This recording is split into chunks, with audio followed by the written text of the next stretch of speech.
Hello students, Verma chemistry classes में आपका स्वागत है। आज से हम शुरू कर रहे हैं 12वीं का संपूर्ण जो सिलेबस है केमिस्ट्री का, वो सीक्वेंस एंड चैप्टर वाइज, जिससे आप घर पर बैठकर अपनी पढ़ाई को सुचारू रूप से जारी रख सकें। तो शुरुआत करते हैं 12th के पहले चैप्टर ठोस अवस्था, सॉलिड स्टेट। ठोस अवस्था में बात कर रहे हैं, अवस्था की बात आई इसमें। तो अवस्था के लिए जैसे देख रहे हैं अपन पदार्थ, ये पदार्थ की एक अवस्था है। तो पदार्थ के बारे में देखें अपन, पदार्थ क्या होता है? पदार्थ दुनिया की प्रत्येक वह वस्तु जिसमें द्रव्यमान हो तथा वह स्थान घेरती हो, क्या कहलाता है? पदार्थ कहलाता है। जैसे अपन बात करें, मेरे हाथ में ये जैसे डस्टर है, तो इस डस्टर को देखें अपन, तो इसमें क्या है? द्रव्यमान है, और इसको कहीं भी अपन जैसे रखेंगे तो वो क्या घेर रहा है? एक स्थान घेर रहा है। तो ये क्या कहलाएगा? एक पदार्थ कहलाएगा। मार्कर, ये क्या है? सब पदार्थ। दुनिया की प्रत्येक वह वस्तु जिसमें क्या हो? द्रव्यमान हो तथा वह स्थान घेरती हो, क्या कहलाता है? पदार्थ कहलाता है। पदार्थ की बात करें तो पदार्थ की मुख्य रूप से 3 अवस्थाएं होती हैं। पहली अवस्था की बात करें जैसे ठोस, द्रव और गैस। ठोस क्या होते हैं? ठोस के आकार की बात करें अपन, ठोस का आकार और आयतन। ठोस का आकार एवं आयतन दोनों ही क्या होते हैं? निश्चित होते हैं। ठोस का आकार एवं आयतन दोनों के दोनों क्या होते हैं? निश्चित। द्रव की बात करें तो द्रव का आयतन तो निश्चित होता है, लेकिन आकार जो होता है वो क्या होता है? अनिश्चित। अर्थात इसे जिस पात्र में डाला जाता है वो उसी का क्या ले लेते हैं? रूप ले लेते हैं। जैसे एक छोटा पात्र है, एक बड़ा पात्र है। तो 1 लीटर हमारे पास में जैसे पानी है या दूध है, तो उसको अपन छोटे पात्र में रखें और एक बड़े पात्र में रखें, तो जिस प्रकार का पात्र है वो उसी प्रकार से फैल जाएगा, यानी उसी का रूप ले लिया। तो अपन ने क्या कहा द्रव के लिए कि द्रव का जो आकार है वो तो अनिश्चित होता है और आयतन क्या होता है? निश्चित होता है। इनको जिस पात्र में डाला जाता है ये उसी का क्या ले लेते हैं? रूप ले लेते हैं। गैस की बात करें, गैस का ना तो आकार निश्चित होता है और ना ही आयतन निश्चित होता है। दोनों के दोनों क्या होते हैं? अनिश्चित।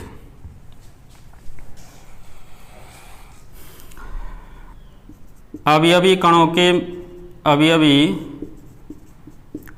के मध्य दूरी। तो ठोसों में अवयवी कण जो होते हैं वो पास पास होते हैं, अर्थात इनके अवयवी कणों के मध्य में जो दूरी होती है वो क्या होती है? न्यूनतम। जबकि द्रव की बात करें तो द्रव में जो अवयवी जो कण होते हैं थोड़े दूर दूर होंगे।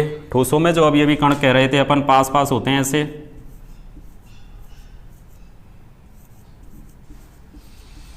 जबकि द्रव में देखें अपन थोड़े दूर दूर होंगे। जबकि गैसों में बात करें तो अवयवी कण बहुत दूर दूर होते हैं, तो इनके मध्य में जो दूरी होती है वो क्या होती है? अधिकतम।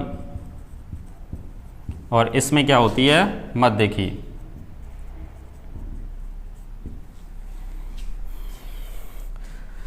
दूरी के आधार पे जैसे अंतराण्विक बल की बात करें, अब अंतराण्विक बल या आकर्षण बल, तो इनके मध्य में जो अवयवी कण हैं ठोसों में, वो अवयवी कण क्या हैं? पास पास हैं। तो इसका मतलब ये हुआ कि इनमें पाए जाने वाला जो अंतराण्विक आकर्षण बल है वो क्या होगा? प्रबल होगा। इनमें सबसे कम यानी न्यूनतम, और इनमें क्या आ जाएगा? मध्य का। संपीड़ितता की बात करें, संपीड़ितता, ठोस जो होते हैं वो असंपीड़ होते हैं, इनको दबाया नहीं जा सकता। ये भी क्या होते हैं? द्रव्य जो होते हैं वो क्या होते हैं? लगभग असंपीडी होते हैं, यानी मध्य के रहेंगे ये, और इनमें क्या पाया जाएगा, संपीड़ितता का गुण पाया जाता है। गैसों में संपीड़ितता का गुण पाया जाता है। तो ये हमने देखा कि पदार्थ की बात की थी। पदार्थ क्या है, दुनिया की प्रत्येक वह वस्तु जिसमें क्या हो, द्रव्यमान हो तथा स्थान घेरती हो, क्या कहलाता है, पदार्थ कहलाता है। पदार्थ की मुख्य रूप से 3 अवस्थाएं होती हैं, ठोस, द्रव और गैस। ठोस की बात करें, ठोस का आकार एवं आयतन निश्चित होता है। द्रव का आयतन तो निश्चित होता है, लेकिन आकार क्या होता है, अनिश्चित होता है। गैस की बात करें तो गैस का ना तो आकार निश्चित होता है और ना ही आयतन, दोनों के दोनों अनिश्चित होते हैं। ठोसों में अवयवी कणों के मध्य की जो दूरी होती है वो क्या होती है, न्यूनतम। द्रव में बात करें तो अवयवी कण थोड़े दूर होते हैं, गैसों में जो अवयवी कण होते हैं वो बहुत दूर दूर होते हैं। अंतराणविक बल की बात करें, ठोसों में अंतराणविक बल प्रबल होता है, गैसों में न्यूनतम होता है और द्रवों में मध्य का पाया जाता है। संपीड़ितता की बात करें तो संपीड़ितता का गुण ठोसों में नहीं पाया जाता, केवल किसमें पाया जाता है, गैसों में। ठीक है, तो ये जो अपन ने देखा, क्लासिफिकेशन देख लिया था एक पदार्थ का। पदार्थ के बाद में अपन चलते हैं चैप्टर की ओर। चैप्टर का जो पहला जो टॉपिक होता है वो होता है ठोसों के सामान्य लक्षण।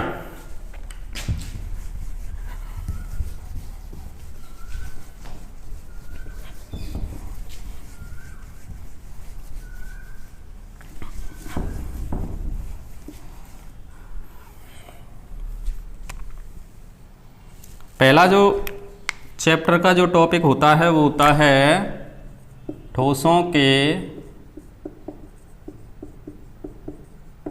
सामान्य लक्षण। ये जो चैप्टर है वो 3 नंबर का होता है। इस 3 नंबर में से या तो आपको 1-1 नंबर के 3 क्वेश्चन आ सकते हैं, या 1 नंबर का 1 और 2 नंबर का 1, यानी 2 क्वेश्चन भी आ जाते हैं। तो ठोसों के सामान्य लक्षण की बात कर रहे हैं अपन। तो ठोसों के जो सामान्य लक्षण है वो क्या क्या हैं, तो अपन ने सबसे पहले कह रहे हैं ठोसों का आकार एवं आयतन क्या होता है, निश्चित। तो हम कह रहे हैं ठोसों का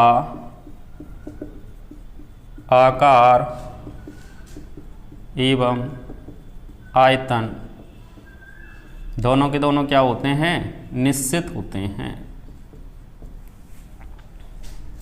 ठोसों का आकार एवं आयतन दोनों के दोनों क्या होते हैं, निश्चित। दूसरी बात कर रहे हैं अपन, दूसरा देखें, ठोस जो होते हैं वो अत्यधिक कठोर, दृढ़ एवं असंपीर्ण होते हैं। ठोस जो होते हैं कठोर, दृढ़ एवं असंपीर्ण होते हैं, अर्थात इनको दबाया नहीं जा सकता, संपीड़ितता का गुण नहीं पाया जाता इनमें। तीसरा कह रहे हैं ठोसों में अवयवी कणों के मध्य दूरी, अभी हमने देखा था वो क्या होती है, न्यूनतम। ठोसों में अवयवी कणों के मध्य दूरी न्यूनतम होती है। ठोसों में जो कण होते हैं वो पास पास पाए जाते हैं, पास पास पाए जा रहे हैं, इसका मतलब उनके मध्य आकर्षण बल भी क्या होगा, प्रबल होगा। तो अवयवी कणों के मध्य जो अंतरा आणविक जो बल है, अंतरा आणविक बल, जिसको आकर्षण बल भी कह सकते हैं अपन, अणुओं के मध्य, वो क्या होता है, प्रबल होता है। अगला जो है ठोसों के जो घनत्व होते हैं वो उच्च होते हैं। ठोसों के घनत्व क्या होते हैं, उच्च होते हैं। उच्च कैसे होते हैं कि अपन जानते हैं घनत्व D बराबर m/v, भार बटे आयतन। तो अभी कण क्या है इसमें, पास पास हैं, तो इसका मतलब वॉल्यूम क्या हो जाएगा, कम हो जाएगा, आयतन कम, इसका मतलब घनत्व क्या हो जाएगा, ज़्यादा हो जाएगा। तो ठोसों के घनत्व क्या होते हैं, उच्च होते हैं। ये ठोसों के सामान्य लक्षण हैं। ये पहला टॉपिक होता है आपका। इसके बाद में अपन दूसरा जो टॉपिक होता है सिलेबस के अकॉर्डिंग वो होता है ठोसों के प्रकार। तो टाइप्स ऑफ सॉलिड देखें अपन, ये आप लिख सकते हो या स्क्रीनशॉट लेके बाद में भी लिख सकते हो।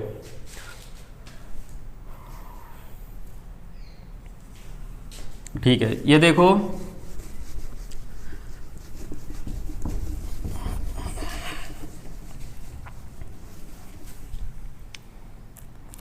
अब कह रहे हैं अपन ठोसों के प्रकार, types of solid. Types of solid की बात करें तो ठोस जो होते हैं वो दो प्रकार के होते हैं। एक तो होते हैं क्रिस्टलीय ठोस, क्रिस्टलीय ठोस, और एक होते हैं अक्रिस्टलीय ठोस।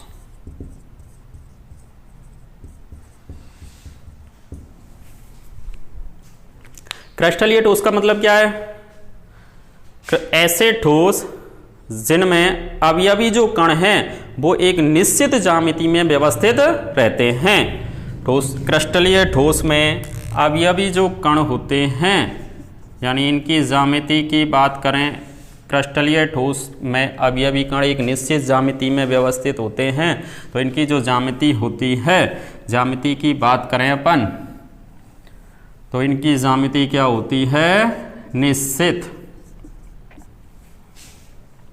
एक रेगुलर अरेंजमेंट होता है, नियमित रूप से निश्चित अवयवी कण जो हैं जैसे ऐसे ज्यामिति निषेध, और अवयवी कणों की व्यवस्था नियमित एवं दीर्घपरासी। दीर्घपरासी का मतलब है जो अवयवी कण एक निश्चित क्रम में जो व्यवस्थित हैं वो एक लंबी दूरी तक ये क्रम व्यवस्थित रहता है। जैसे अपन देखें, जैसे ठोस की क्रिस्टलीय ठोस में बात कर रहे हैं अपन, इसमें अवयवी कण एक निश्चित क्रम में बहुत अधिक दूरी तक व्यवस्थित रहते हैं। इस प्रकार से एक निश्चित क्रम में व्यवस्थित रहेंगे। जबकि अक्रिस्टलीय ठोस में, अक्रिस्टलीय ठोस की डेफिनेशन क्या हो जाएगी? ऐसे ठोस जिनमें अवयवी कण एक निश्चित ज्यामिति में व्यवस्थित नहीं होते हैं, यानी इसमें जो ज्यामिति होती है वो क्या होती है? अनिश्चित। और अवयवी कणों की जो व्यवस्था होगी वो अनियमित होगी, अनियमित एवं लघु परासी। अनियमित का मतलब क्या है? इसमें अवयवी कण जैसे ऐसे कभी कोई ऐसे रैंडमली व्यवस्थित रहते हैं इसमें अवयवी कण, तो अवयवी कणों का जो क्रम है वो निश्चित नहीं होगा, थोड़ी दूर तक ही रहेगा, उसके बाद में ये समाप्त हो जाएगा। जैसे ये यहाँ से ये ऐसे चला, ऐसे फिर यूँ, इनका कोई निश्चित क्रम नहीं होता। एग्जाम्पल से अपन समझें, एग्जाम्पल की बात करें, जैसे क्रिस्टलीय ठोस के जो उदाहरण हैं वो हैं नमक, जैसे NaCl, KCl, CSF, Na2SO4, ZnS, हीरा, graphite, fullerene, silicon carbide, aluminium nitride, silica, quartz. ये महत्वपूर्ण है। महत्वपूर्ण किस लिए कि क्वार्ट्ज की बात कर रहे हैं। अगर क्वार्ट्ज लिखा रहा है, आपसे पूछा जाए किस प्रकार का ठोस है, तो हम कहेंगे उसको क्रिस्टलीय ठोस, केवल क्वार्ट्ज आ रहा है। अगर आपके लिए क्वार्ट्ज कांच आ गया तो क्वार्ट्ज जो कांच होता है वो किस प्रकार का ठोस है? अक्रिस्टलीय ठोस। अब दोनों में अंतर क्या रहा? क्रिस्टलीय ठोस और अक्रिस्टलीय ठोस, यानी क्वार्ट्ज और क्वार्ट्ज कांच में मुख्यतः अंतर क्या होता है? क्वार्ट्ज किसको कहते हैं? क्वार्ट्ज जो होता है यह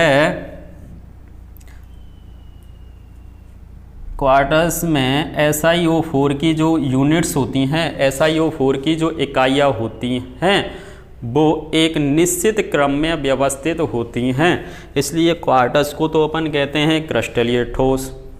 लेकिन क्वार्टर्स कांच में क्या होता है, क्वार्टर्स कांच कैसे बनता है? जब क्वार्टर्स को पिघला करके ठंडा करते हैं तो क्या होता है, क्वार्टर्स कांच बनता है। क्वार्टर्स कांच कैसे बन रहा है अपन? जब क्वार्टर्स को पिघला करके ठंडा कर दें अपन तो जो बनता है वो क्या बनता है? क्वार्टर कांच। अब हुआ क्या, पिघला कर और ठंड करने से जैसे ही इसको गर्म किया जाता है तो इसकी जो SiO4 की जो इकाइयाँ थी वो एक निश्चित क्रम में व्यवस्थित थीं। अब जैसे ही इसको गर्म किया गया तो इस SiO4 की जो इकाइयों का जो निश्चित क्रम था वो अव्यवस्थित एवं अनियमित हो जाता है। इसलिए ये क्वार्टर्स जो है वो क्वार्टर कांच में जैसे ही बना तो ये किस प्रकार का ठोस बन गया? अक्रिस्टलीय ठोस। समझ में आ गई? और जैसे उदाहरण देखें इसके, रबर, प्लास्टिक, सेलोफोन, रेजिन,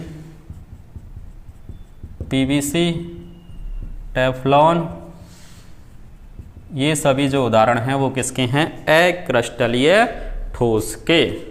तो ये बात समझ में आ गई आपके, आप इसका स्क्रीनशॉट ले सकते हो।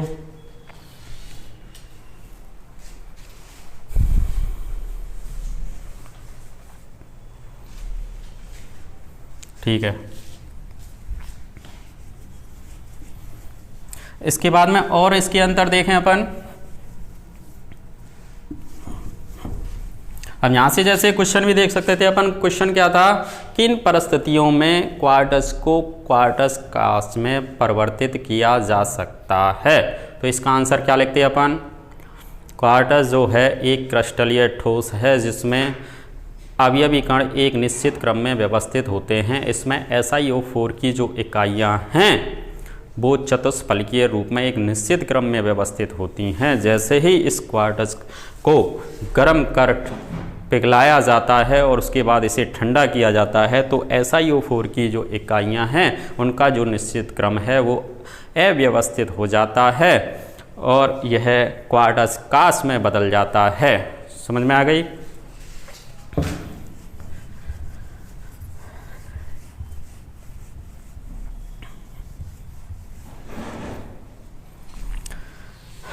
अगला डिफरेंस देखें क्रिस्टलीय ठोस में अपन और अक्रिस्टलीय में। तो देखें गलनांक। गलनांक क्या होता है? क्रिस्टलीय ठोसों का जो गलनांक होता है वो क्या होता है? निश्चित ज्यामिति के कारण इनके गलनांक भी क्या होते हैं? निश्चित होते हैं। जबकि अक्रिस्टलीय ठोसों के गलनांक क्या होते हैं? अनिश्चित। इसके बाद देखें अपन प्रकृति कैसी होती है? निश्चित गलनांक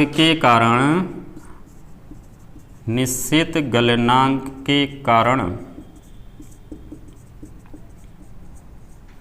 इन्हें अपन क्या कहते हैं? वास्तविक ठोस कहते हैं। वास्तविक ठोस भी कहते हैं। निश्चित गलनांक के कारण इन्हें वास्तविक ठोस भी कहा जाता है।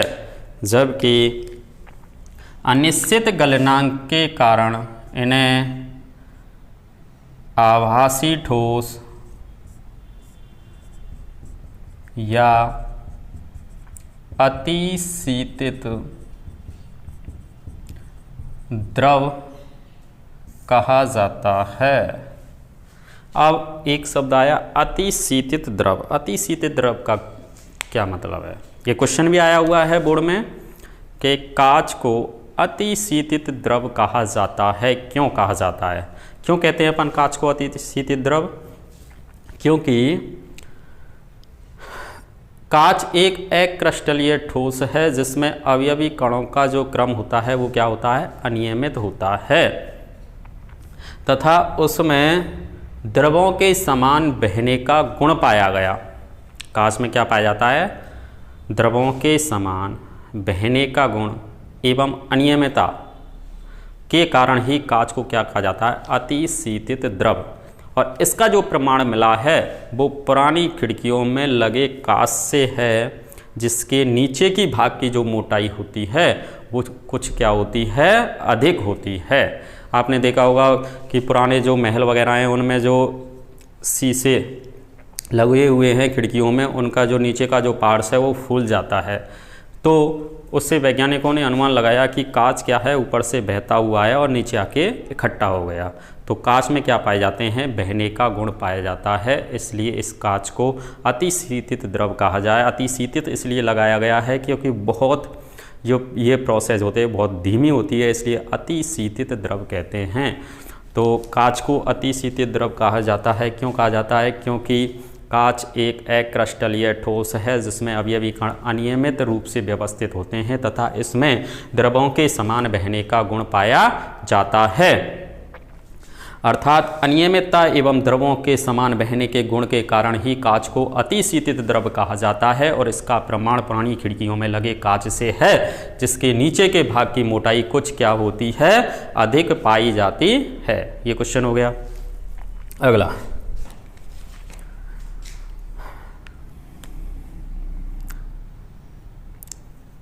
शीतलन वक्र। शीतलन वक्र की बात करें, निश्चित गलनांक के कारण इनके जो शीतलन वक्र हैं वो कैसे प्राप्त होते हैं, असतत। और जबकि अनिश्चित गलनांक के कारण इनके जो शीतलन वक्र है वो कैसे प्राप्त होते हैं, सतत। असतत कैसे होते हैं, जब ताप और समय में ग्राफ खींचा गया तो क्रिस्टलीय ठोस के लिए ये वक्र इस प्रकार से आए, ए, बी, सी और ये डी। तो असतत वक्र प्राप्त असतत रूप से घटे बढ़े, लेकिन जैसे ही अक्रिस्टलीय ठोस के लिए ग्राफ देखा ताप और समय में, तो इनका जो ग्राफ है वो सतत रूप से घटता हुआ प्राप्त होता है। तो क्रिस्टलीय और अक्रिस्टलीय ठोस में अगला जो डिफरेंस था ये था कि इनके शीतलन वक्र क्रिस्टलीय ठोस के असतत होते हैं, जबकि अक्रिस्टलीय ठोस के जो शीतलन वक्र होते हैं वो कैसे होते हैं, सतत होते हैं। ये स्क्रीनशॉट ले लीजिए आप लिखने के लिए।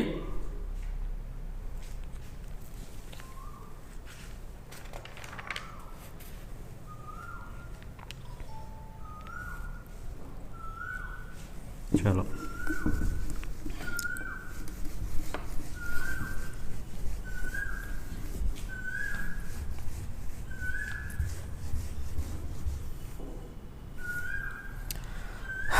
अगला जो डिफरेंस है वो है जैसे विदलन।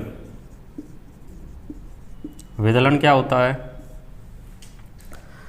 विदलन का मतलब क्या है कि अगर आप किसी भी पदार्थ को अगर आप काटो, अगर वो चिकनी सतह वाली सतह के साथ कट रहा है तो हम कहेंगे उसमें विदलन स्पष्ट है, अन्यथा क्या है, अस्पष्ट। तो अपन जैसे क्रिस्टलीय ठोस की बात करें, क्रिस्टलीय ठोस में जैसे नमक है, सभी धातुएं आती हैं क्रिस्टलीय ठोस में, लोहा, सोना, चांदी। तो इस क्रिस्टलीय ठोस में जैसे लोहे को अपन ने अगर तेज धार वाले औजार से काटा तो काटने के बाद एक चिकनी सतह प्राप्त होती है, तो हम कह देंगे इसमें विदलन स्पष्ट दिखाई देता है। तो क्रिस्टलीय ठोस की बात करें तो इसमें विदलन होता है वो कैसा होता है, स्पष्ट होता है, जबकि अक्रिस्टलीय ठोस में जो विदलन होता है वो कैसा होता है, अस्पष्ट। तेज धार वाले औजार से काटने पर क्रिस्टलीय ठोसों में विदलन जो है वो स्पष्ट दिखाई देगा, चिकनी सपाट वाली सतह प्राप्त होती है। जबकि अक्रिस्टलीय ठोस जैसे आप गेंद को काटो, एक रबड़ की गेंद है उसको आप काटोगे तो वो चिकनी सतह के साथ नहीं कटती, वो क्या होती है, ऊबड़ खाबड़ कटती है। तो अपन कह देते हैं उसमें विदलन जो है वो कैसा है, अस्पष्ट। ठीक है ना। तो क्रिस्टलीय ठोसों में विदलन स्पष्ट होता है, जबकि अक्रिस्टलीय ठोसों में विदलन क्या होता है, अस्पष्ट होता है। दैशिकता की बात करें,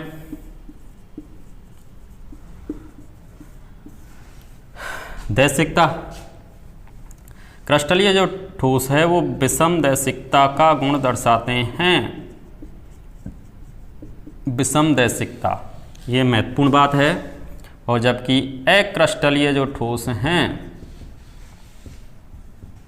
जबकि अक्रस्टलीय जो ठोस हैं वो समदैशिकता का गुण दर्शाते हैं। अब विषमदैशिकता और समदैशिकता ये क्या होती हैं, ये भी इम्पोर्टेंट टॉपिक होता है आपके लिए, पूछ लिया जाता है बोर्ड में। तो दैशिकता शब्द आया, यानी कोई भी पदार्थ के जैसे भौतिक गुण हैं, अगर वो सभी दिशाओं में समान प्राप्त हो रहे हैं तो अपन उसको कह रहे हैं समदैशिक। अगर अलग अलग दिशाओं में उनके मान भिन्न भिन्न प्राप्त हो रहे हैं तो हम कह देंगे उस पदार्थ को क्या कह देंगे, विषमदैशिक। भौतिक गुण कौन कौन से होते हैं, जैसे अपवर्तनांक, चालकता, कठोरता, तनन सामर्थ्य, प्रकाश की तीव्रता, ये सब क्या हैं, जैसे भौतिक गुण।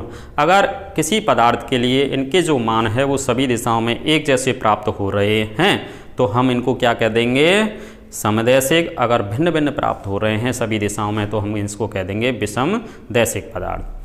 तो क्रिस्टलीय ठोस के लिए अपन कह रहे हैं क्रिस्टलीय जो ठोस होते हैं विषमदैशिकता का गुण दर्शाते हैं, अर्थात क्रिस्टलीय ठोस जो होते हैं उनमें भौतिक जो गुण हैं जैसे अपवर्तनांक, चालकता, कठोरता, तनन सामर्थ्य तथा प्रकाश की तीव्रता, इन सभी के जो मान हैं वो अलग अलग दिशाओं में अलग अलग प्राप्त होते हैं। ऐसे पदार्थ विषमदैशिक पदार्थ कहलाते हैं और उनका यह गुण क्या कहलाता है, विषमदैशिकता। जैसे अपन देखें इसको, तो ये क्रिस्टलीय ठोस हमने जैसे लिया,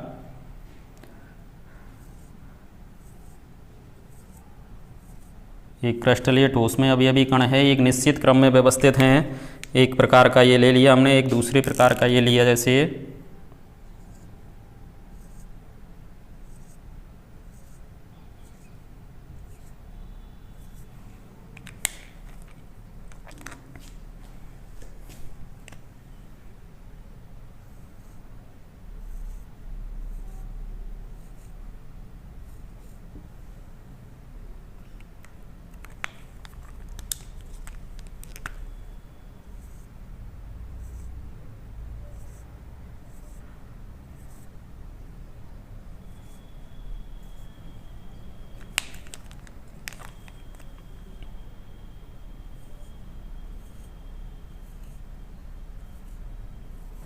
तो इसमें क्या देखा हमने कि यदि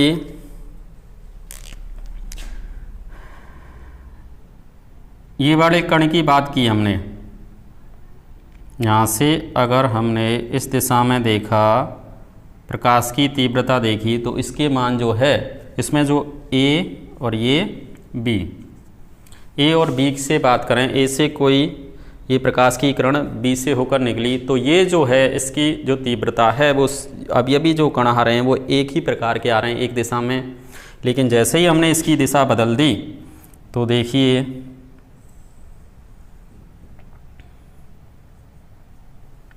तो ये बदलने पर जैसे C और D, तो इसमें जैसे ही अपन ने बदला तो देखो दिशा बदलने पर क्या हुआ, इस इधर की तरफ तो एक जैसे परिणाम प्राप्त हो रहे हैं, ये जो अभी अभी कण हैं एक ही साइज के हैं, लेकिन ये देखो ये अभी अभी कण क्या हो गए, अलग अलग अल्टरनेट ऑर्डर में आ गए, एक बड़ा एक छोटा, एक बड़ा एक छोटा, एक बड़ा, ऐसे।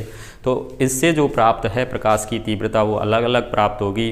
तो ऐसे जो पदार्थ हैं वो विषमदैशिक पदार्थ कहलाते हैं और उनका यह गुण क्या कहलाता है, विषमदैशिकता। समझ में आ गई क्या बात? तो दैशिकता और विषमदैशिकता आप दोबारा देख लें अपन क्या है। विषमदैशिकता, विषमदैशिकता जो है वो क्रिस्टलीय ठोसों का गुण है। क्रिस्टलीय ठोसों में अवयवी कण एक निश्चित क्रम में व्यवस्थित होने के कारण इनके भौतिक गुण जैसे अपवर्तनांक, चालकता, तनन सामर्थ्य, कठोरता, प्रकाश की तीव्रता आदि के मान सभी दिशाओं में अलग अलग प्राप्त होते हैं। ऐसे पदार्थ विषमदैशिक पदार्थ कहलाते हैं और उनका यह गुण विषमदैशिकता कहलाता है। समदैशिकता की बात करें तो समदैशिकता अक्रिस्टलीय ठोसों का गुण है। अक्रस्टलीय ठोसों में अवयवी कण अनियमित एवं अनिश्चित क्रम में व्यवस्थित होने के कारण इनके जो भौतिक गुण जैसे कठोरता, चालकता, अपवर्तनांकन सामर्थ्य तथा प्रकाश की तीव्रता आदि के मान सभी दिशाओं में समान प्राप्त होते हैं। ऐसे पदार्थ समदैशिक पदार्थ कहलाते हैं तथा उनका यह गुण समदैशिकता कहलाता है। तो आपकी बात समझ में आ गई, समदैशिक और विषमदैशिक का मतलब? ठीक है।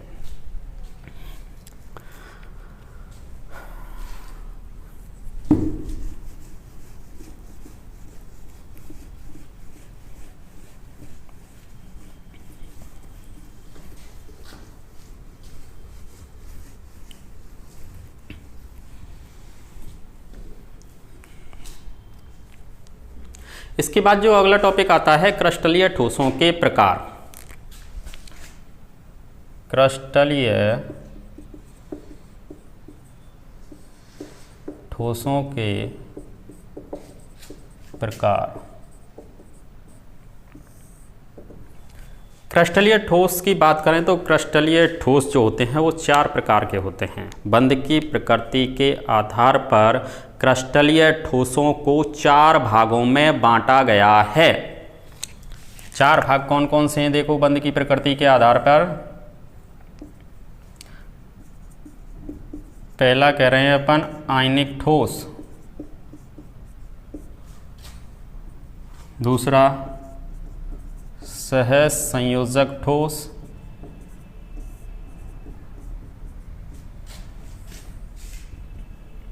तीसरा कह रहे हैं आणविक ठोस,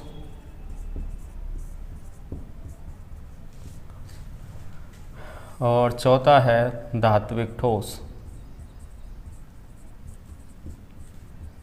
बंध की प्रकृति के आधार पर ठोसों को 4 भागों में बांटा गया है। पहला कह रहे हैं आयनिक ठोस, सहसंयोजक ठोस, आणविक ठोस और धात्विक ठोस। तो जिस प्रकार के ठोस में जिस प्रकार का बॉन्ड होता है वो उसी प्रकार का ठोस कहलाएगा। तो आयनिक ठोस की बात कह रहे हैं तो इसमें अवयवी जो कण होते हैं, आयनिक ठोस में अवयवी जो कण होते हैं वो अवयवी कण क्या होते हैं? आयन।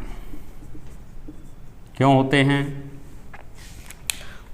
क्योंकि आयनिक बंध जब अपन पढ़ते हैं तो आयनिक बंध की बात करते हैं तो आयनिक बंध क्या होता है कि आयनों के मध्य बना हुआ बंध क्या कहलाता है? आयनिक बंध। नाम से स्पष्ट हो रहा है, 2 आयनों के मध्य बना हुआ बंध क्या कहलाता है? आयनिक बंध।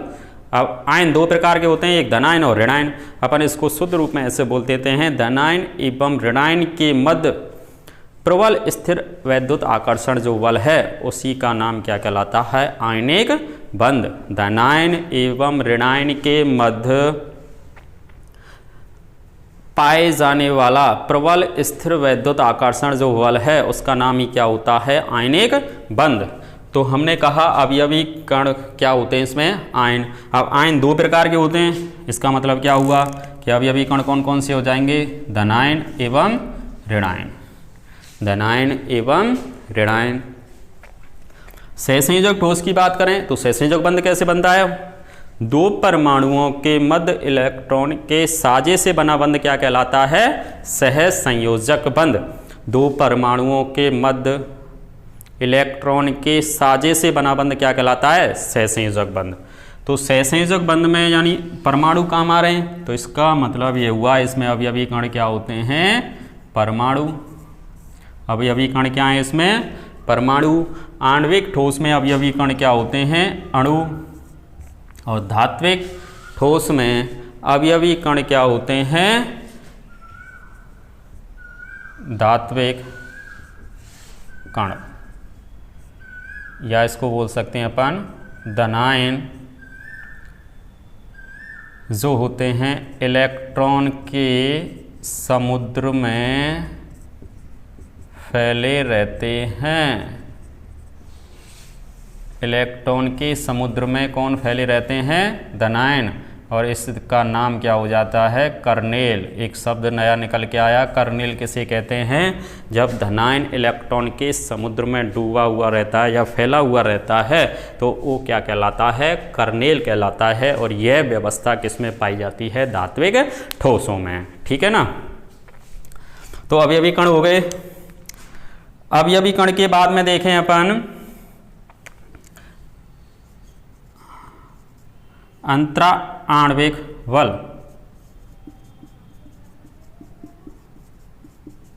अंतरा आणविक बल।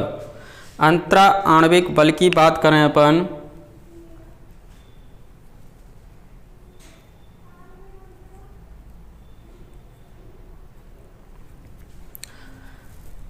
जो आयनिक ठोस होते हैं उसमें अवयवी कणों के मध्य जो बल पाया जाता है वो कौन सा होता है? अपन कह रहे थे प्रबल स्थिर वैद्युत आकर्षण बल या कूलाम्बिक बल भी कहते हैं उसको। प्रबल स्थिर वैद्युत आकर्षण बल। तो आयनिक ठोसों में अवयवी कणों के मध्य कौन सा बल पाया जाता है? प्रबल स्थिर वैद्युत आकर्षण बल।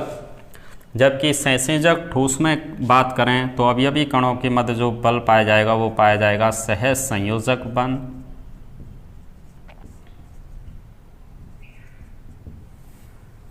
इनमें जो बल पाया जाएगा वो कौन सा होगा? आणविक बल। और इसमें जो बल पाया जाएगा वो धात्विक बल। ये इनके बल की बात हो गई। गलनांक की बात करें इनकी, आयनिक जो ठोस होते हैं उनके गलनांक क्या होते हैं? उच्च होते हैं। आयनिक ठोसों के गलनांक उच्च होते हैं। सहसंयोजक के गलनांक सबसे ज़्यादा होते हैं इनमें, अति उच्च। ये महत्वपूर्ण बात है कि एक आयनिक बंध पढ़ते हैं और एक सहसंयोजक बंध पढ़ते हैं तो आयनिक बंध मजबूत होता है किसकी तुलना में? सहसंयोजक बंध की तुलना में। लेकिन सहसंयोजक जो ठोस होते हैं वो आयनिक ठोस की तुलना में प्रबल होते हैं। केवल सहसंयोजक ठोस की बात करें और सहसंयोजक ठोस कैसे हैं, इसका कारण क्या है? क्यों होते हैं इनके गलनांक उच्च? क्योंकि इनकी विशालकाय त्रिविमीय संरचना पाई जाती है जिसे तोड़ने के लिए अधिक ऊर्जा की आवश्यकता होती है। यानी इसके जो उदाहरण आते हैं वो कौन से आते हैं? हीरा, ग्रेफाइट, फुलरीन, सिलिकॉन कार्बाइड,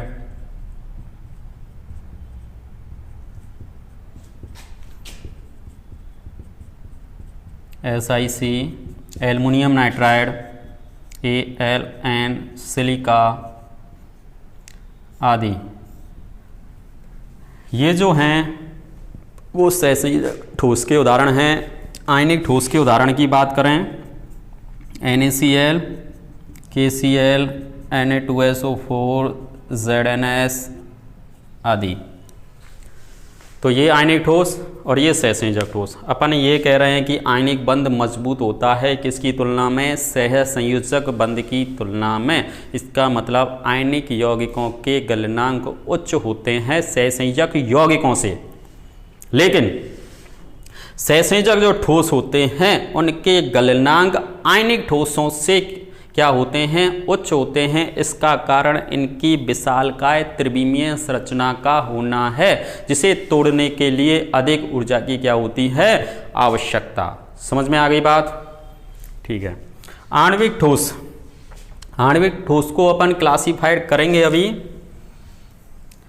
ये 3 प्रकार का होता है।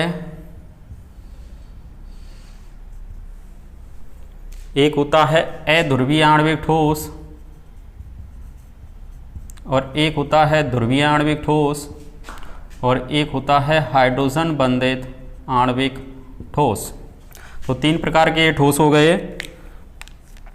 अध्रुवीय आणविक ठोस, ध्रुवीय आणविक ठोस और हाइड्रोजन बंधित आणविक ठोस। तो अध्रुवीय का मतलब क्या है? इनके मध्य में जो पाए जाने वाला जो बल है वो अध्रुवीय यानी लंदन बल पाया जाता है इनमें। लंदन बल। इनमें अवयवी कणों के मध्य कौन सा बल पाया जाता है? लंदन बल। इसके उदाहरण जो देखें तो अध्रुवीय कैसे बनता है? सेम एटम्स के मध्य में जिनमें द्विध्रुव आघूर्ण का मान क्या हो? 0। तो अध्रुवीय अणु उस आ जाएंगे इसमें, जैसे H2, ये मैंने ब्रैकेट में लिखा S, S का मतलब सॉलिड, तो हाइड्रोजन गैस होती है, मैंने ब्रैकेट में सॉलिड लिखा है, तो सॉलिड पढ़ रहे हैं अपन, तो सॉलिड की फॉर्म में लिया हमने।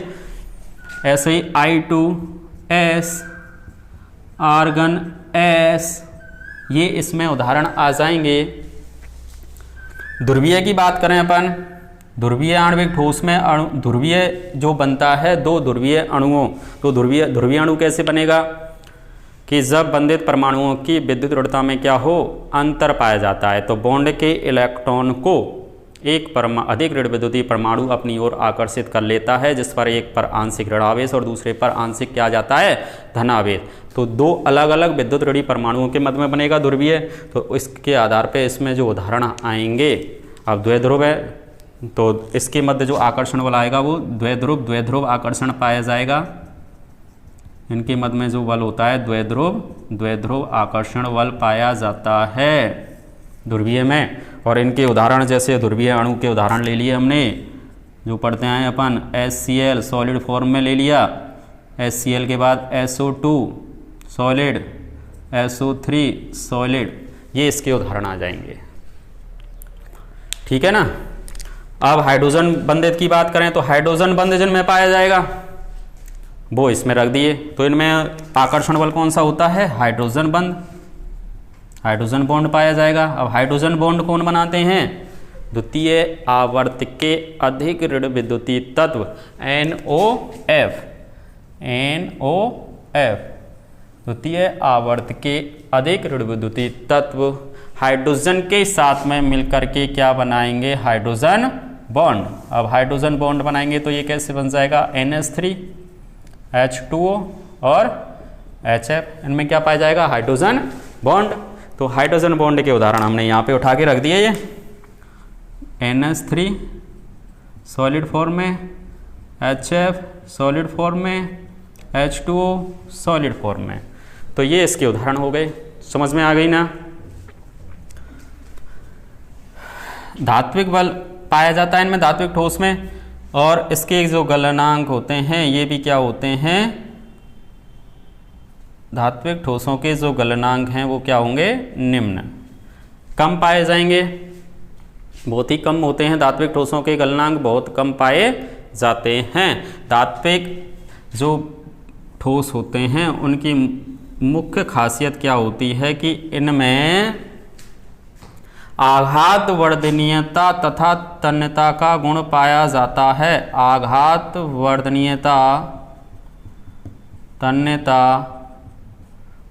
एवं चालकता का गुण पाया जाता है। चालकता का गुण क्यों पाया जाता है, क्योंकि इनमें क्या पाए जाते हैं, फ्री इलेक्ट्रॉन, मुक्त इलेक्ट्रॉन की उपस्थिति के कारण धात्विक जो ठोस होते हैं वो क्या होते हैं, चालक होते हैं। आघात वर्धनीयता का गुण पाया जाता है और तन्यता का गुण पाया जाता है।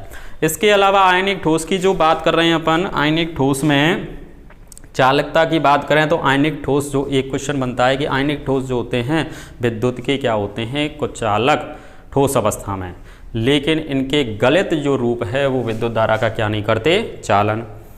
क्यों, क्योंकि जैसे ही इनका जो गलित रूप है या जलीय विलयन है उसमें ही जैसे ही अपन इसको घोलेंगे तो वो अपने आयनों में टूट जाता है। जैसे बात करें नमक की, नमक को ठोस जो नमक होता है वो विद्युत का कुचालक होता है, लेकिन जैसे ही उसको थोड़ी सी नमी मिली या गलत रूप कह दें अपन, उसका गला हुआ पानी मिला हुआ रूप जो है उसमें क्या आता है, करंट आता है, धारा प्रवाहित होती है, यानी विद्युत धारा का क्या करने लग पड़ता है, चालन। सहसंयोजक जो ठोस होते हैं विद्युत के कुचालक होते हैं। सहसंयोजक ठोस विद्युत के क्या होते हैं, कुचालक, लेकिन इनमें से भी केवल कौन, ग्रेफाइट, ये विद्युत का क्या होता है, चालक होता है। ग्रेफाइट विद्युत का क्या होता है, चालक होता है, क्योंकि इसकी विशालकाय त्रिविमीय संरचना जो होती है, षटकोणीय संरचना में sp2 संकरण पाया जाता है। इसमें मुक्त इलेक्ट्रॉन पाए जाते हैं। मुक्त इलेक्ट्रॉन की वजह से ही ग्रेफाइट विद्युत का क्या होता है, चालक। समझ में आ गई। हम कह रहे हैं सहसंयोजक ठोस विद्युत के क्या होते हैं, कुचालक होते हैं, लेकिन ग्रेफाइट विद्युत का क्या होता है, चालक होता है, क्योंकि इसकी विशालकाय त्रिविमीय संरचना में क्या पाए जाते हैं, मुक्त इलेक्ट्रॉन। ठीक है ना, समझ में आ गया। अब एक बार दोबारा देख लें इसको। क्रिस्टलीय ठोस की बात कर रहे थे हम। क्रिस्टलीय ठोसों को मुख्यतः 4 भागों में बांटा गया है बंध की प्रकृति के आधार पर। आयनिक ठोस, सहसंयोजक ठोस, आणविक ठोस और धात्विक ठोस। आयनिक ठोस की बात करें, इसमें जो अवयवी कण होते हैं वो क्या होते हैं, आयन होते हैं। आयन 2 प्रकार के होते हैं, धनायन और ऋणायन, यानी इसमें अवयवी कण क्या होते हैं, धनायन एवं ऋणायन होते हैं। इसके अवयवी कण जब आयन हैं तो आयन है तो इनके अंतराण्विक जो बल होता है इन आयनों में कौन सा पाया जाता है, आयनिक ठोस में प्रबल स्थिर विद्युत आकर्षण बल पाया जाता है। आयनिक ठोसों में आयनों के मध्य जो बल पाया जाता है वो कौन सा होता है, प्रबल स्थिर विद्युत आकर्षण बल। उसके बाद देखें, आयनिक जो ठोस होते हैं उनके गलनांक उच्च होते हैं। क्यों? क्योंकि इनके अणुओं के मध्य प्रबल स्थिर विद्युत आकर्षण बल पाया जाता है, जिसे तोड़ने के लिए अधिक ऊर्जा की क्या होगी, आवश्यकता। एग्जाम्पल देखें, जैसे NaCl, KCl, Na2SO4 और ZnS। अगर अपन बात कर रहे थे चालकता की, तो चालकता में देखें तो आयनिक ठोस जो होते हैं ठोस अवस्था में तो ये क्या होंगे, विद्युत के कुचालक, लेकिन गलित रूप, इनका गलित रूप क्या होता है, विद्युत का चालक हो जाता है। क्यों हो जाता है? क्योंकि जैसे ही इसको अपन जल में घोलते हैं तो ये अपने आयनों में क्या हो जाता है, टूट जाता है। आयनों की गतिशीलता के कारण ही आयनिक ठोस गलित रूप में क्या होते हैं, विद्युत के चालक। अपन कह रहे हैं आयनिक ठोस विद्युत के कुचालक होते हैं ठोस अवस्था में, लेकिन इनके गलित रूप विद्युत धारा का क्या करते हैं, चालन करते हैं। क्योंकि जैसे ही इनको जल में घोला जाता है तो ये अपने आयनों में टूट जाते हैं। आयनों की गतिशीलता के कारण ही आयनिक जो ठोस होते हैं वो विद्युत के क्या हो जाते हैं, चालक। ठीक है ना। अब सहसंयोजक ठोस की बात करें। सहसंयोजक ठोस में कह रहे थे अवयवी कण कौन होते हैं, परमाणु। सहसंयोजक ठोस में अवयवी जो कण हैं, सहसंयोजक ठोस में अवयवी कण कौन है, परमाणु हैं। इनमें अवयवी कणों के मध्य जो बल पाया जाता है सहसंयोजक बल या सहसंयोजक बंध पाया जाता है। ये सहसंयोजक जो ठोस होते हैं वो उनके गलनांक क्या होते हैं, अति उच्च। सबसे अधिक जो गलनांक जो होता है वो सहसंयोजक ठोसों का होता है। इसका कारण इनकी विशालकाय त्रिविमीय संरचना होती है, जिसे तोड़ने के लिए अधिक ऊर्जा की क्या होगी, आवश्यकता। इसके कारण सहसंयोजक ठोस जो होते हैं उनके गलनांक अति उच्च होते हैं। ये एग्जाम्पल लिख दिए थे हमने। इसके बाद एक दूसरी बात कह रहे थे चालकता की, तो इसमें क्या कह रहे थे, सहसंयोजक जो ठोस होते हैं वो विद्युत के क्या होते हैं, कुचालक। सहसंयोजक ठोस विद्युत के क्या होते हैं, कुचालक। लेकिन ग्रेफाइट जो होता है वो विद्युत का क्या होता है, चालक होता है। क्योंकि इसकी विशालकाय त्रिविमीय संरचना में क्या पाए जाते हैं, मुक्त इलेक्ट्रॉन। मुक्त इलेक्ट्रॉन की गतिशीलता के कारण ही ग्रेफाइट विद्युत का क्या हो जाता है, चालक। आणविक ठोस में बात कर रहे थे। इसमें आणविक अवयवी कण कौन होते हैं, अणु होते हैं, और इनके मध्य में जो बल पाया जाता है वो आणविक बल पाया जाता है। और ये जो आणविक ठोस होते हैं वो 3 भागों में बांटे गए, अध्रुवीय आणविक ठोस, ध्रुवीय आणविक ठोस और हाइड्रोजन बंधित आणविक ठोस। अध्रुवीय की बात कर रहे थे, इनमें जो बल पाया जाएगा वो लंदन बल पाया जाएगा। ध्रुवीय में ध्रुव आकर्षण बल, और इसमें पाया जाएगा हाइड्रोजन बंध। इसके एग्जाम्पल देख रहे थे अपन अध्रुवीय जो जिनमें बॉन्ड पाया जाता है, जैसे H2S और I2S और आर्गन।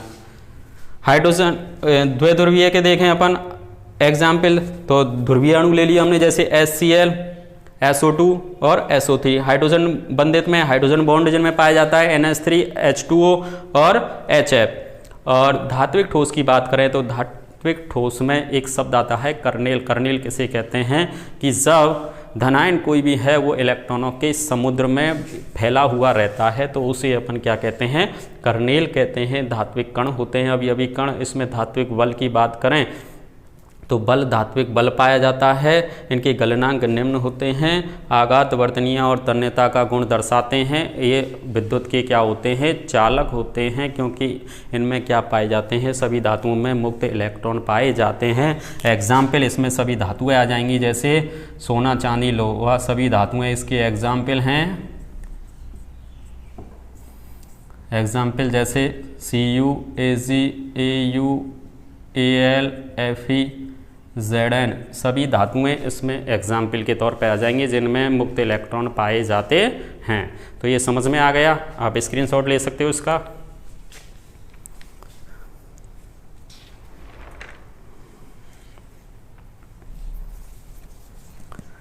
ठीक है, अब हमने जो ये पढ़ा है इसके आधार पर आपकी बुक में क्या है, क्वेश्चन दे रखे हैं।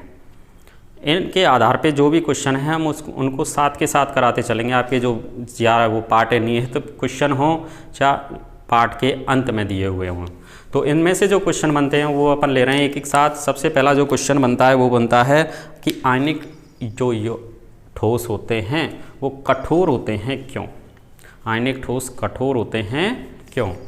तो हमने आंसर दिया आयनिक ठोस कठोर होते हैं क्योंकि आयनिक ठोसों में अणुओं अवयवी कणों के मध्य प्रबल स्थिर वैद्युत आकर्षण बल पाया जाता है, जिसके कारण जो इनके अवयवी कण हैं वो अधिक नज़दीक होने के कारण ये कठोर हो जाते हैं। अवयवी कण क्या है, पास पास हैं, तो इनके मध्य में जो बल बन रहा है वो मजबूत वाला बन रहा है, प्रबल स्थिर वैद्युत आकर्षण बल, जो इसके कारण ये क्या हो गए, कठोर हो गए। तो ये पहला क्वेश्चन हो गया। दूसरा क्वेश्चन होता है आयनिक यौगिकों के गलनांक उच्च होते हैं क्यों। तो इसका आंसर क्या होगा, आयनिक यौगिकों के गलनांक उच्च क्यों होते हैं, क्योंकि आयनिक यौगिकों में अणुओं के मध्य प्रबल स्थिर वैद्युत आकर्षण बल पाया जाता है, जिसे तोड़ने के लिए अधिक ऊर्जा की क्या होती है, आवश्यकता, जिसके कारण इनके गलनांक एवं क्वथनांक क्या होते हैं, उच्च होते हैं। अगला प्रश्न है कि आयनिक जो ठोस होते हैं वो गलित अवस्था में विद्युत के सुचालक, लेकिन ठोस अवस्था में विद्युत के क्या होते हैं, कुचालक होते हैं, ऐसा क्यों। तो हमने अभी आंसर दिया था आयनिक ठोस विद्युत के कुचालक होते हैं, लेकिन इनके गलित रूप विद्युत धारा का क्या करते हैं, चालन करते हैं। क्यों करते हैं, क्योंकि जैसे ही इनको जल में घोला जाता है तो ये अपने आयनों में क्या हो जाते हैं, टूट जाते हैं। आयनों की गतिशीलता के कारण ही ये विद्युत के क्या होते हैं, चालक। जैसे अपन देखें यहाँ पे NaCl है ठोस, वो विद्युत का अपन कहते हैं कुचालक है, लेकिन जैसे इसका गलित रूप लिया या जलीय विलयन में देखा अपन ने तो ये अपने आयनों में टूट जाएगा, Na+ और Cl-। इन आयनों की गतिशीलता के कारण ही ये आयन बन गए। इन आयनों की गतिशीलता के कारण ही आयनिक जो ठोस होते हैं वो गलित अवस्था में विद्युत के क्या होते हैं, चालक। ठीक है ना, ये प्रश्न हो गया। अगला क्वेश्चन है किस प्रकार के ठोस विद्युत चालकता, आघात वर्धनीयता एवं तन्यता का गुण दर्शाते हैं। यानी तीनों गुण एक साथ होने चाहिए, चालकता भी होनी चाहिए उनमें, आघात वर्धनीयता भी होनी चाहिए और तन्यता का गुण भी होना चाहिए। ऐसे कौन से ठोस हैं इनमें से, आपको दिखाई दे रहा है वो कौन से हैं, धात्विक ठोस, जिनमें आघात वर्धनीयता तन्यता एवं चालकता का गुण पाया जाता है। आघात वर्धनीयता का मतलब वो भारी आघातों को सह सकते हैं। जैसे लोहे पे अपन चोट दें तो वो क्या है, विकरता नहीं है, टूटता नहीं है, वो क्या होता है, उसकी चद्दर बनाई जा सकती है। तन्यता का मतलब खींच करके लंबे तार बनाए जा सकते हैं। और चालकता के लिए कह रहे थे कि ये विद्युत के क्या होते हैं, चालक होते हैं, क्योंकि इन सभी में मुक्त इलेक्ट्रॉन पाए जाते हैं। मुक्त इलेक्ट्रॉनों की गतिशीलता के कारण ही ये विद्युत के क्या होते हैं, चालक। अगला जो क्वेश्चन है दे रखा होता है आपके कि आयनिक जो ठोस होते हैं वो ठोसों का जो आयतन होता है वो निश्चित होता है क्यों। ये क्वेश्चन दे रखा है, ठोसों का आयतन निश्चित होता है क्यों। तो आंसर क्या लिखते हैं, आयतन निश्चित क्यों होता है, क्योंकि ठोसों में जो अवयवी कण हैं वो एक निश्चित ज्यामिति में व्यवस्थित रहते हैं, जिससे प्रति इकाई आयतन में अवयवी कणों की संख्या भी क्या हो जाती है, निश्चित हो जाती है। ठोसों में अवयवी कण एक निश्चित एवं नियमित क्रम में व्यवस्थित हैं, जिसके कारण प्रति इकाई आयतन में अवयवी कणों की संख्या भी क्या हो जाती है, निश्चित हो जाती है, फिक्स हो जाती है कि इतने अवयवी कण हैं, जिसके कारण इनका आयतन भी क्या होता है, बताओ, निश्चित होता है ठोसों का। समझ में आ गया आंसर। अगला जो क्वेश्चन है जो हमने अभी कर लिया था पहले कि कांच को अतिशीतित द्रव कहा जाता है, क्यों? कांच को अतिशीतित द्रव कहा जाता है, क्यों? आंसर क्या लिखेंगे अपन, ये बोर्ड में आया हुआ प्रश्न है। आंसर क्या है इसका कि कांच जो है वो एक अक्रिस्टलीय ठोस है, जिसमें अवयवी कण एक अनियमित एवं अनिश्चित क्रम में व्यवस्थित रहते हैं तथा इनमें द्रवों के समान बहने का गुण पाया जाता है। इसका प्रमाण पुरानी खिड़कियों में लगे कांच से है, जिनके नीचे के भाग की मोटाई कुछ अधिक पाई जाती है, अर्थात द्रवों के समान बहने एवं अनियमितता के गुण के कारण ही कांच को अतिशीतित द्रव कहा जाता है। अगला जो प्रश्न है कि क्वार्ट्ज जो है वो क्वार्ट्ज कांच से किस प्रकार भिन्न है तथा किन परिस्थितियों में क्वार्ट्ज को क्वार्ट्ज कांच में परिवर्तित किया जा सकता है। तो अपन ने क्या है आंसर दे रहे थे, क्वार्ट्ज जो होता है वो एक क्रिस्टलीय रूप है। क्वार्ट्ज जो होता है वो क्या है, एक क्रिस्टलीय रूप है जिसमें सिलिका के SiO4 की जो इकाइयाँ हैं वो चतुष्फलकीय रूप में एक निश्चित क्रम में व्यवस्थित होती हैं। जैसे ही क्वार्ट्ज को पिघला करके ठंडा किया जाता है तो इसकी SiO4 की जो इकाइयाँ हैं वो अनियमित एवं अनिश्चित क्रम में व्यवस्थित हो जाती हैं, जिसके कारण जो क्वार्ट्ज है वो किस में परिवर्तित हो जाता है, क्वार्ट्ज कांच में। समझ में आ गया। अगला जो क्वेश्चन है वो आता है कि समदैशिक पदार्थ किन्हें कहते हैं, विषमदैशिक पदार्थ किन्हें कहते हैं। समदैशिक के लिए हमने बता ही दिया था कि समदैशिकता का जो गुण है वो पहली बात तो किस में पाया जाता है, समदैशिकता का जो गुण है वो अक्रिस्टलीय ठोसों में पाया जाता है। अक्रिस्टलीय ठोसों में अवयवी कणों के अनियमित एवं अनिश्चित क्रम में व्यवस्थित होने के कारण इनके भौतिक गुण जैसे अपवर्तनांक, चालकता, कठोरता, तनन सामर्थ्य, प्रकाश की तीव्रता आदि के मान सभी दिशाओं में समान प्राप्त होते हैं। ऐसे जो पदार्थ हैं वो समदैशिक पदार्थ कहलाते हैं और उनका यह गुण क्या कहलाता है, समदैशिकता। विषमदैशिकता की बात करें तो विषमदैशिकता का गुण क्रिस्टलीय ठोसों में पाया जाता है। विषमदैशिकता का जो गुण है वो क्रिस्टलीय ठोसों में पाया जाता है। क्रिस्टलीय ठोसों में अवयवी कणों के निश्चित क्रम में व्यवस्थित होने के कारण इनके भौतिक गुण जैसे अपवर्तनांक, चालकता, त्वरण सामर्थ्य, कठोरता, प्रकाश की तीव्रता आदि के जो मान है वो सभी दिशाओं में क्या प्राप्त होते हैं, भिन्न भिन्न प्राप्त होते हैं। ऐसे पदार्थ विषमदैशिक पदार्थ कहलाते हैं तथा उनका यह गुण क्या कहलाता है, विषमदैशिकता। समझ में आ गया यहाँ तक।